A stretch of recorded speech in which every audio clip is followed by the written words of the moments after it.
Welcome to the GamesNet Berlin Europe podcast. Here, we speak with extraordinary games industry professionals and listen to their story, to learn all about what they've built and who they are. GamesNet Berlin Europe is the international games industry initiative of MediaNet Berlin-Brandenburg, the networking association for the media, creative and digital industries in Germany's capital region.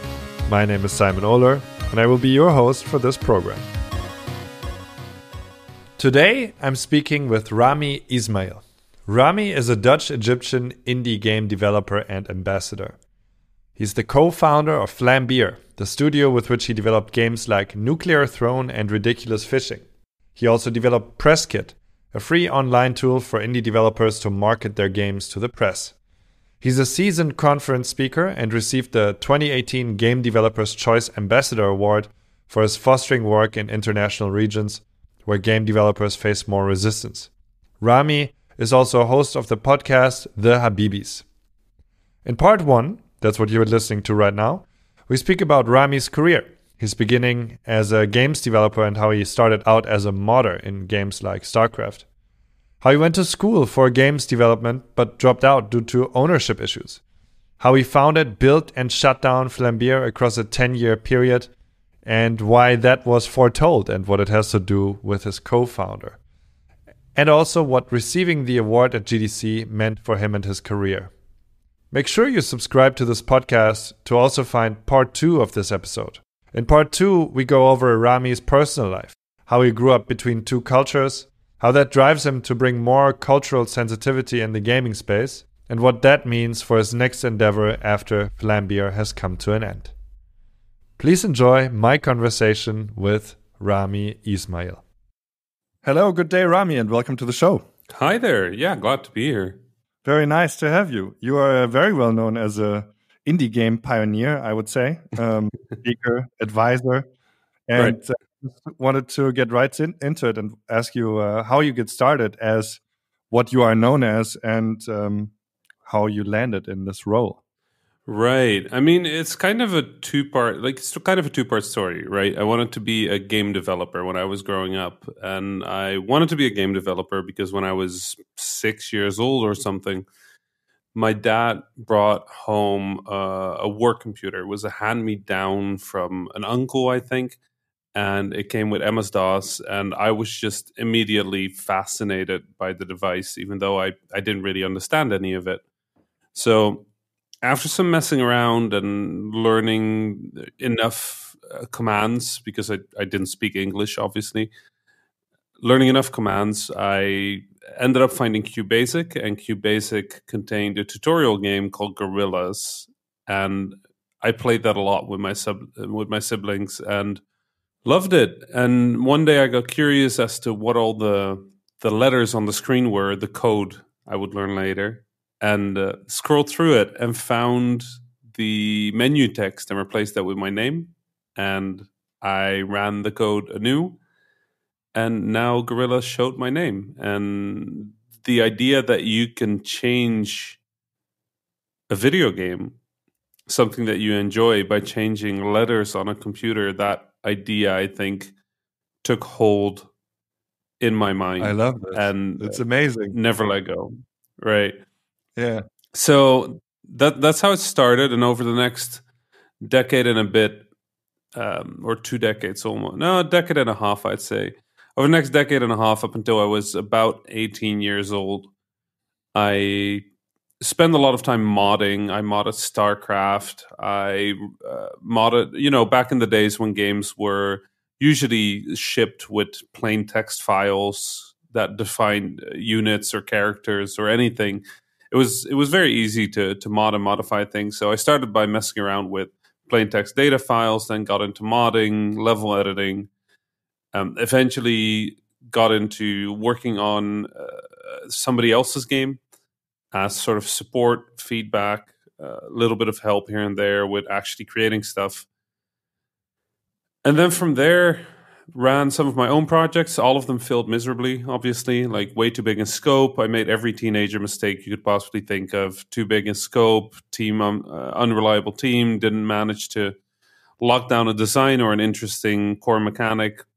did How old were some you then when you made these mistakes? probably 16, 17 years old. Okay. Okay. But at that part where I was switching to actual game development, I would say, right, in the point where I was switching from modding stuff to making stuff. Not to say that modding isn't making, but there's kind of a difference between having a foundation and having nothing, right? Yeah, it's not 0 to 1, right? Right. Like modding is wonderful because it's sort of an expression of how can we use / misuse the available tools to create something interesting and wonderful and special and curious. And the act of game development is similar, but it starts from a different point and it ends at a different place, right? Yeah. So Can I ask you one question about modding? yeah, for sure. You had me my ears open at StarCraft because I really like StarCraft, and I was wondering what you modded there in StarCraft. Oh, I did a lot of stuff. I mean, I did the basics, right? Like unit replacement, creating units, and I did a lot of map editing. The map editing was probably my favorite part because the map editor that came with StarCraft was so incredibly powerful. I even made years ago, and this makes me laugh every time I think about it. I made a map where you control a single hero unit with abilities that spawn units or things with 3 lanes that go top, middle, and bottom, even though I didn't call it that way. And you could evolve your character by defeating enemies, and every side had sort of a king character. So when I saw Dota and the MOBA sort of surge, I thought, well, I was at the wrong time at the wrong place. Mine was definitely not as good as those games ended up being, but the overall concept of MOBAs was definitely sort of in design space for a very long time already. I was definitely not the only person that made maps like that. Yeah. I saw tower defense as a fun exercise. Those were really fun to make. Or sunken defense. These big maps where multiple players tried to defend sort of a central location. Yeah. I had a lot of time. I made my own campaign.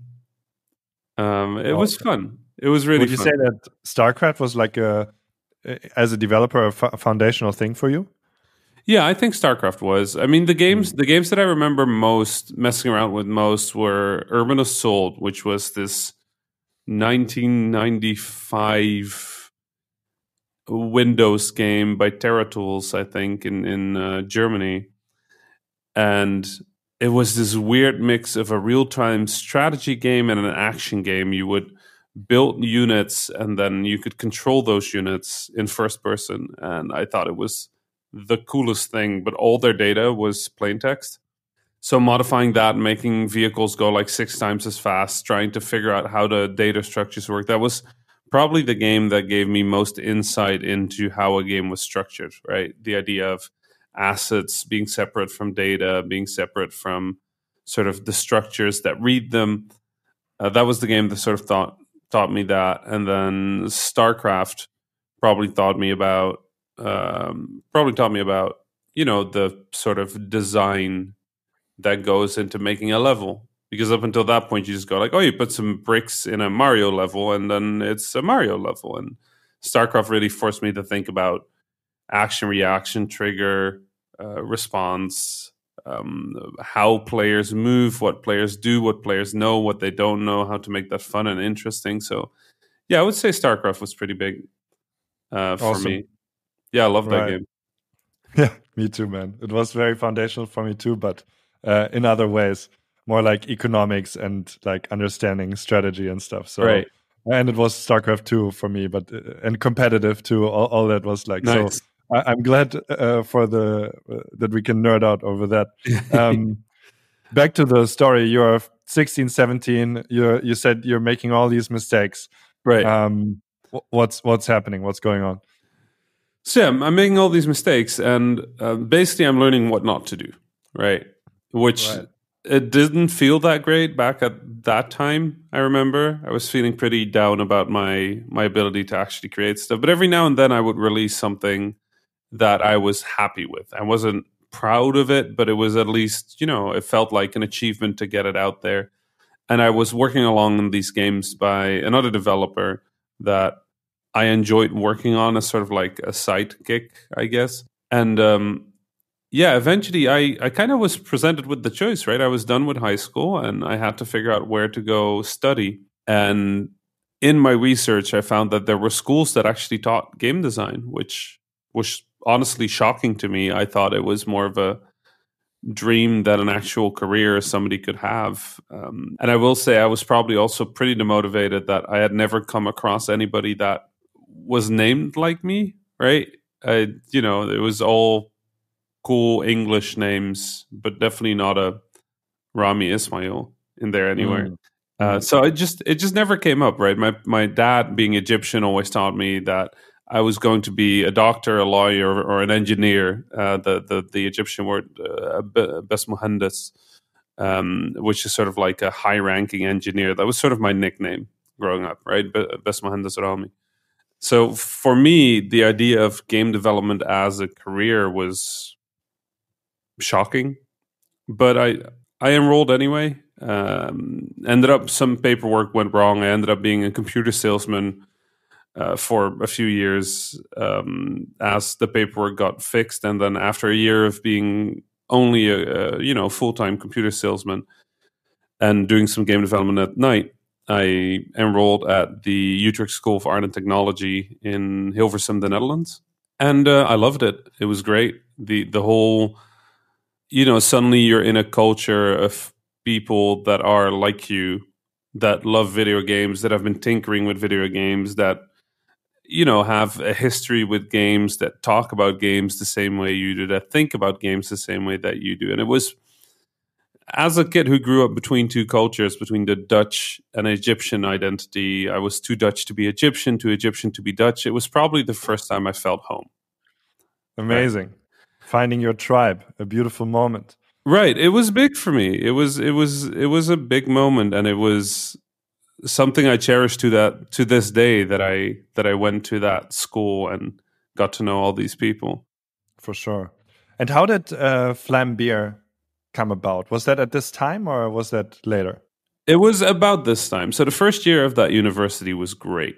I loved it. I learned so much, and I was put into a lot of in a lot of disciplines. I had to do a lot of things that I was just not good at. Right, I'm not a great drawer. I know my Photoshop. I know my way around making basic art. I'm not a good artist. I'm not a good musician. I can tell you when something sounds right to me or when it sounds wrong, and I can kind of discuss it in terms that make sense to actual composers or audio designers. But I can't compose something for the life of me, right? But school forced me to engage with all of those things in a very serious manner, and forced me to sort of think about these disciplines as full disciplines instead of as assets or resources, right? To me, that was huge, and I loved it. But then the second year came around, and in the second year, a problem occurred because the school switched curriculum in the transition between my first and second year, which meant that the second year was actually relatively undefined. I don't think the school really knew what they were doing. And we ended up just getting taught a lot of the same things that we had already learned in the first year. And for somebody who'd been making games since, we was 6, I was already disagreeing with a lot of the classes and the teachings of the school, because I'm a stubborn kid, and sorry to all my teachers. But I ended up just being bored, right? I was bored throughout the entire second year. So at some point I set up a project, and I said, I'm going to find the best students in this school, and I'm going to make a commercial game. And at this point, Xbox Live Arcade was sort of the big thing in game development. So I said, okay, I'm going to make an Xbox game. So I got the best students together, and I ended up with a team that was just genuinely way too big, right? This project was doomed to fail from the start. At the same time, it sort of showed that I had the capacity to bring together people around a common cause. And we started working on this game, created a management structure, made progress, and actually got to the point where we got to pitch it to Xbox Live Arcade, and they were interested in talking about it. And that was the point where the school stepped in and said that anything that was created at school or using school hardware was the school's property. And they shut down the project. And the reason they shut down the project was that I picked all the best students to work on it. Right, everybody that they had hopes for the external projects that they do in the internship years and in the fourth years ended up wanting to work on this project instead, and they could not lose all that talent to this project, so they shut it down. Which I had promised the team that I would do whatever it took, whatever I could meaningfully do to get the game done, and now I couldn't. So I decided to quit school. Yeah, I mean, way to pick a fight with your school. Maybe unintendedly, but damn, dude. Yeah, it was not my intent, and I wish the school nothing ill. Right, I've worked with them since, and the people that were in the way back then are gone now, and the people that were supportive back then have actually evolved this sort of situation into part of the curriculum that people can follow if they're like particularly entrepreneurial or they want to go independent. They can actually start doing that earlier in their school career, which is awesome. Yeah, it seems like something you might want to support as a school, right? Right. Yeah, back then that was just not an idea to, like, we're talking about 2010, right? Independent development was young. I mean, yeah, we had Fez and, that was upcoming, and Braid existed and Super Meat Boy was there. But beyond that, the indies that were inspiring were Pixel with Cave Story or Nikujin or Warning Forever, or those were the games people were talking about. And the indie scene was 20 to 30 people. Like you had Cactus making weird games. You had Terry Kavanagh. You had like the sort of the old crew of independent gaming was very small. So there wasn't much of a career and there wasn't much of an industry structure around it. There was no press that cared about indie games. There was no independent games programs. You had Xbox Live indie games, XBlig, but that was basically tiny throwaway experiments, right? It was more game jam games than commercial products most of the time. So indie just kind of didn't exist. So yeah, school didn't support it. Exactly. So you quit? In the second year, the project got shut down, and one of the designers on the team was this kid that I absolutely just the strongest dislike I could put into words, right? But he was good. I had met him about a year and a half earlier, and our first meeting was not great. We already didn't like each other straight away. He thought I was too business focused. I thought he was a hipster that just didn't care about actually, doing this seriously. But he had convinced me he was a great designer with a prototype of his that he showed me a few months earlier. So when I was putting together this team, I got him on board. Right. His name was Jan-Willem Nijman. And when I dropped out of school, he was the only other person who was dropping out. And it was not because of me. It was not because of the project. He didn't care too much about the project. He just had fun trying to figure out if this was something interesting. And I realized that I'm really good at, putting things together, bringing a game from all the things I'd made, from the sort of bigger games that I'd worked on as that sidekick on those earlier games. I'd learned to work with teams. I'd learned how to communicate with Xbox Live Arcade. I learned to communicate about money. And I knew how to finish a game. I was a programmer, right? Over the decades, I'd become a good programmer. Now, Jan Willem, he was an incredible designer, right? Even at that age, even when he was 20, and he wasn't even 20, he was 19, I think. He was an incredible designer, just in a sense of feedback, a sense of responsiveness, a feeling to his games that is, not something you come across very often in designers. And he's really good at starting things, but everything he released was a prototype that got thrown away after 2 days and then released with the idea of, I'll just put it out there, right? So he realized he couldn't finish things, and I realized I couldn't start things. And we both were suddenly out of a school, and without much of a path in life. So we decided that he had this little prototype called Crates from Hell, and we decided that we would release it on Xbox Live Arcade. So we started working on that. We called the company Vlambeer, and we got started on trying to do that. And then as we were going, we realized that Super Crate Box was not going to be large enough for Xbox Live Arcade, that we didn't have enough of a fan base to release a commercial game. So we pivoted to making Super Crate Box our business card and made a flash game called Radical Fishing to make some money. And that's really where things started. The idea was to make 1 or 2 games and then have enough money to continue with our life, right? Not have to work together ever again. And instead, we lasted as a company for exactly a decade.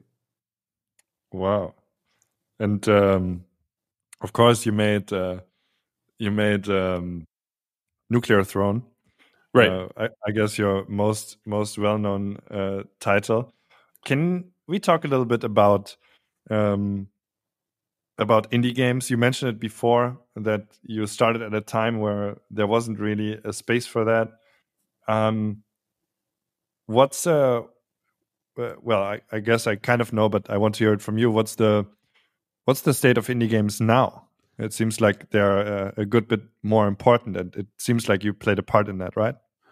I mean, I don't know. Like, I was at the right place at the right time, I think. But what I will say is that independent development has obviously become sort of the foundational structure of games over the past decade. That it has gone from sort of a fringe that enthusiasts would check to probably the games that people play most over time. There's a lot of really high quality indie games, and we don't even separate. In most award ceremonies, we don't really have an indie award anymore because indie games just stand toe to toe with these huge AAA productions, right?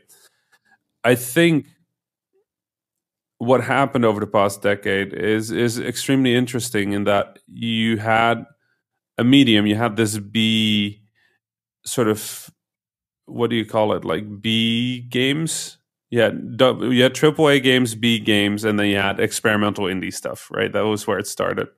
Right. Indie got more serious, it got more commercial, it got ways into commercialize, right? Whether it was Flash, and then after Flash, it was iOS and Steam, and then it kind of grew everywhere. As those developments happened, the B games kind of got pushed out of existence because making games on a budget just didn't work anymore, because you couldn't compete with the AAAs and you couldn't compete with the indies, not with the AAAs because of quality, not with the indies because of budget. So the B games industry just kind of disappeared and indie took Do you have over. some examples for like B games? I'm just trying to think what B games are. B games were like these wonderful. I always thought of them as wonderful, but they were sort of like the discount version of big games, right? You would have these racing games, right? Big racing games, and then you would have the discount version of it. I don't remember what it was. It was a battle racing instead of Destruction Derby, and you had, instead of Wipeout, you had Killer Loop. Stuff like that, where it was clear that the games were trying to emulate something that was a AAA game, but just trying to do it on a budget. Yeah. Okay, I get it. I have the picture now. It's like games you get for a tenner in the supermarket, but right on the weird pyramid. Yeah, they were always in that weird box in the corner of the store. Yeah, or always in a like green thing. Yeah. 70 discs thrown in a box, and you just kind of rummage through and go like, this looks cool. Yeah. And then you would buy it for like 9 guilders back in the day and go home, and it was not the greatest game you'd ever played, but it was really good entertainment usually. Yeah. So indie kind of pushed that out, and that left a pretty big vacuum for people who wanted to play games that weren't that expensive or even were a little different. Indie started as a counterculture, I think, or at least the generation of indie I'm part of started as counterculture. It was a lot of games being too big on presenting narrative set pieces instead of gameplay, right? A lot Yeah. of the early indie was games should be more interesting than trying to emulate movies. So over the years, it commercialized. I think I had a little part in that. Back in those days, Vlambeer was one of the indies that was really serious about doing business and negotiating deals and earning money. And I remember back in those days wanting to have a Rami on your team was like that was just a thing people said. Like, I wish I had a Rami on my team. Oh, that's nice. It was cute. It was also a little scary. But yeah, no, the idea of somebody who would handle business and marketing on top of being a programmer, that was really appealing to a lot of indies. But a lot of indies just ended up being good at it themselves. And there were always the people that were kind of a bit of both. You had Alexander Bruce working Antichamber. You had Brian working on releasing games on like 30 SKUs. Yeah, everybody was kind of doing their own thing. And there were a few people that were serious about the business, and there were a few people that were not. So as things grew, Vlambeer always ended up being in that weird spot where we were one of the more commercially successful studios that was also rapidly releasing games. Right, we released Super Crate Box. Right after that, we were on Serious Sam: The Random Encounter with Devolver Digital, one of their first published games. We were in their initial indie reach out. Vlambeer was one of them. We connected Devolver with Hotline Miami, which ended up being sort of one of the defining hits for Devolver that they then used to catapult themselves to, incredible heights. Just a very impressive story. We ended up being one of the first Apple indie games that got an Apple Design Award and Apple Game of the Year, together with Greg Woolwand, who was one of the people who had, I think, already gotten one before for Solid Skier, and Zach Gage, who was working on strange, interesting little games, but on iOS mostly. BitPilot stood out for us. And we worked with Eirik Surka. I shouldn't forget to mention Eirik Surka, who now is probably best known for the Spelunky soundtrack, but did incredible music work on Ridiculous Fishing as well. So we were there. Then Luftrausers, we were early. We helped sort of figure out what indie on PlayStation looked like with the help of Shahid Kamal, who was really pushing and pioneering indie at PlayStation.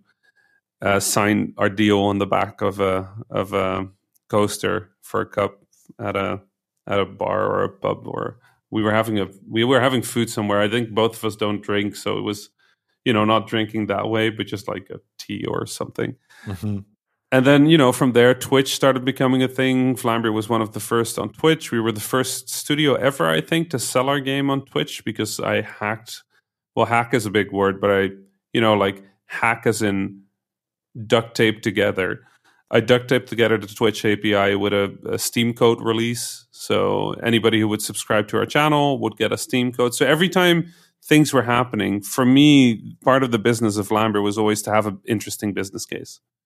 Right. So we were not just experimental in our game design. We were experimental in how we tried to sell our games, how we tried to promote our games. And we live streamed on Twitch our development for 3.5 years, every Tuesday, every Thursday, while selling our game on Twitch.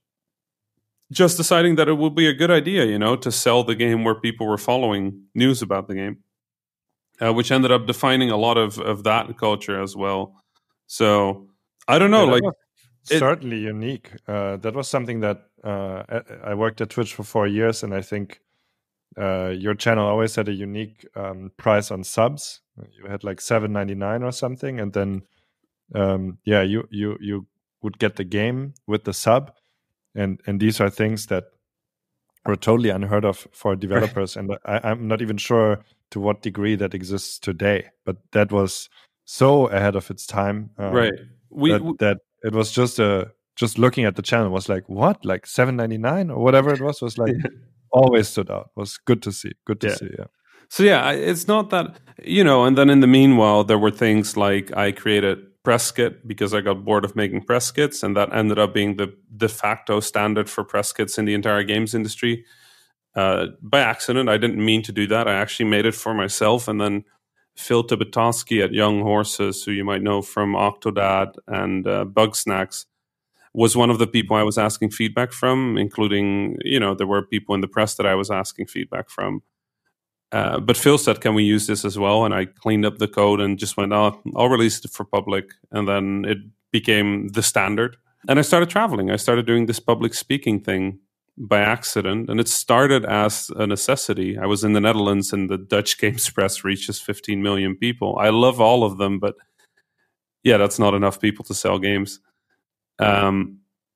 So I had to go to London. And the only way to get there with no money as school dropouts was to do public speaking. That was the only way I could think of that anybody would pay for me to go to London, is if I could give a talk or a presentation. So I started doing the public speaking thing. My talks ended up being very successful. I think I hit sort of a balance between business mindedness and creativity that was useful. And it meant that that before long, I was traveling all around the world to give speeches, right? I ended up in San Francisco because of IGF Award. Jan Willem and I went there for a Super Crate Box. And I started speaking more and more. And at some point, I started getting all these invitations from places that I hadn't even considered that there was game development there, right? Like getting invitations from South America and North Africa and Asia of just like, can you, I saw your talk on YouTube. Could you come speak to our developers here? And I was just like, can you afford to fly me there? And they would always go like, no, we're like 4 people. We don't have money. And I was like, I don't have money either. So if you ever have money, let me know. And sometimes there'd be a university that could pay for it, but most of the times I'd have to say no. So when Ridiculous Fishing came out, and Vlambeer suddenly made, a frankly absurd amount of money. I asked Jan Willem if I could spend some of that on going to all of those places and talking to all of those developers, and that's what kind of kicked off my travel career, I guess, where I just went around the world, and every time I would go somewhere, I would learn unique solutions to particular problems, and I would be able to relay unique solutions that I'd seen somewhere else for problems people were having. And as it went, that network became bigger and bigger until I was I don't know, like, who would be the most, would I be the most internationally connected developer in the world? I have no idea, but I must have been close, right? In terms of personal connections. Yeah, so point stands, yeah. I just tried to help, and I kept trying to help for as long as I could. And now with COVID, I've shifted it to digital a bit, but that's kind of how I ended up being who I was, right? I was reaching a lot of people, and because of that, I think a lot of companies that were looking at figuring out their indie strategy or figuring out their procedures or their deals for independent developers ended up talking to me, because I was talking to a lot of them, but I also understood the business and the realities of the industry. So I was just the right person at the right place at the right time. I don't think I did anything particularly special there. I do think that me being raised Dutch Egyptian really helped in my decision to focus on these emerging territories, to focus on these places that I felt were just underrepresented entirely in games. For sure. And I would suggest we talk about that more in part 2. I think you tied up the story very beautifully.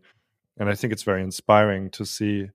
You kind of said, yeah, nothing special. And I totally get that. I think it's just what we see a lot with this kind of, let's say, talent or ability stack, where just if you're just a developer, that's one thing. But if you're a business-minded developer, okay, now you've got something.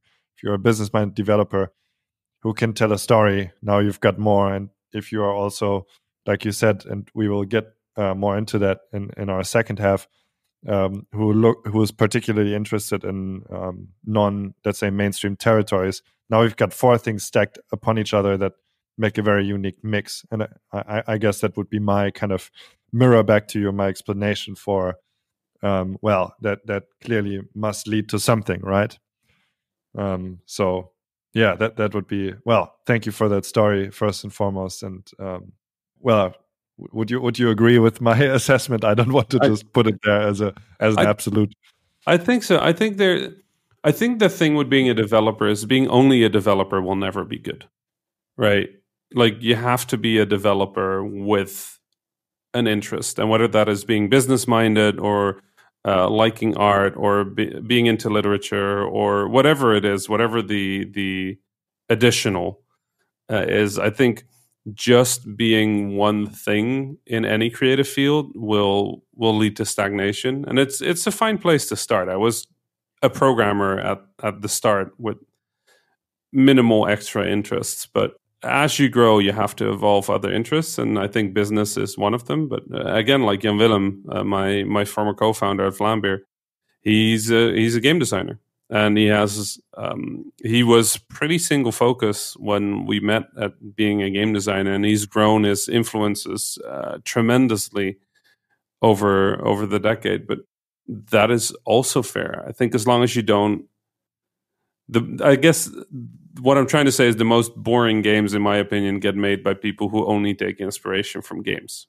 right? And Gotcha. finding a balance between the game design part of games and the inspiration / influences part of games, I think that's what makes beautiful things. No doubt about it. I would like to ask you for the end of this segment a couple of quick fire questions. Yes, let's go. See what comes to mind. First one, obligatorily important. What games are you playing right now, or what games are on your watch list, or what has impressed you in recent times? Open question. What games have entered the brain of Rami recently? Right. I've been playing Flight Simulator a lot, like a absolutely ridiculous amount. I fly long haul flights, intercontinental. I do proper like briefings and everything. It's gotten out of hand tremendously. I've been so impressed by the fact that all of Earth in a recognizable way is in a video game, and it's a completely new way of thinking of what we can do with games, right? With the cloud, with streaming technology, with stuff like that. I continue to play Destiny. I don't think I will ever tire of that game. I just finished the new raid in that game, the 6-player end game activity, and it's such a tour de force by the Bungie team. Like highlight after highlight, beautiful, evocative moments, challenging, puzzling scenarios. Very tight gunplay as you'd expect from Bungie. I've been playing Post Void again, which is this little indie FPS that I will have to warn everybody who wants to check it out that, strongly flashing graphics. But this beautiful condensed version of a FPS that, might remind people of Devil Daggers, another minimalist first-person shooter. I'm trying to get better at that. I'm honestly, quite frankly, terrible at it. And then I picked up Hitman, and Hitman has been just incredibly impressive. I finished the Dubai level and the opening level and the level after that, and the versatility of IO Interactive just never ceases to amaze me. Fantastic. Next question right away. What's your favorite event, seemingly long in the past now, maybe there's something current for business / for hanging out, and what do you have maybe a little story about something? I mean, I think at this point, my favorite, like there's always been a lot of interesting events, and I think, depending on what you want out of your business, there's different events that are interesting, right? If I want to just hang out, figure out what is happening in the industry, learn what people are talking about, if I want to do that at sort of the corporate end of the industry, I would go to a DICE in Vegas. If I want to figure it out sort of across the industry, including indies, I might go to a Reboot. If I want to figure out what's happening in Europe, there's the events during Berlin Games Week. If I want to figure it out in Australia, just GCAP. Like the industry has gotten so big that depending on what your goals are and where you're looking, there's a good event for any place. So it's hard to say what my favorite events. I've always appreciated the sort of chillness of Reboot. So maybe Reboot Develop. I don't know. It's hard to pick. Understandable. It's I'm just thinking about the question. Maybe asking for a favorite isn't fair. It's hard with so many events that are good for so many different reasons. For sure. This is, of course, the GamesNet Berlin Europe podcast, and again asking for a favorite. But what is your favorite memory connected to Berlin? I mean, that must probably Amaze. There was in 2011, there was the Big Jam. It was the Berlin Independent Games Jam, I guess. It was in a little cafe on Karlsplatz? Is that a thing? That's possible. Yeah, a tiny cafe there. It was one of my first international trips, right? I'd been to Cologne for Gamescom because that was my first ever event. And then I had gone to San Francisco for GDC. I'd been to London for that talk. And then I just went to a jam in Berlin, and it just sounded like such a ridiculous idea, right? To get in a train for 6 hours to a foreign country to make video games for 2 days. I thought I was out of my mind, and I had the best time I can possibly imagine. Met a lot of great people, a lot of people that I'm still friends with or close friends with to this day. And it was the first time I felt part of that international sphere, because you have to remember, Jan Willem in Vlambeer was the indie. I was the business guy. I was the suit. So getting to feel part of the community on my own terms was really, really nice. And I think Big Jam was a big part of that. So probably that. That's awesome. And I'm sure the people who were there and remember that will have a fond memory as well. Rami, thank you very much for your insights. Time is flying. And we will hear each other again in part 2 of this conversation. Very much looking forward to it. Where we speak more about your influences as a person, how you grew up, and all that. So let's stay tuned for that. Thanks for listening to part 1 of this episode. Be sure to also check out part 2, which will be released 2 weeks after part 1 on all podcast platforms. So it might already be out by the time you hear this. Whatever platform you're on, subscribe or follow the GamesNet Berlin Europe podcast to listen to many more insightful conversations with fantastic games industry guests from Berlin and from all over Europe. Thank you very much and see you very soon. Bye-bye. Hi there. Before you go, this is Florian, Project Manager for GamesNet Berlin Europe. If you want to stay connected to the network, find out more about upcoming events and links to other MediaNet initiatives, you can visit us at gamesnetberlin.eu and subscribe to our newsletter. Thank you so much for listening to our podcast, and until next time.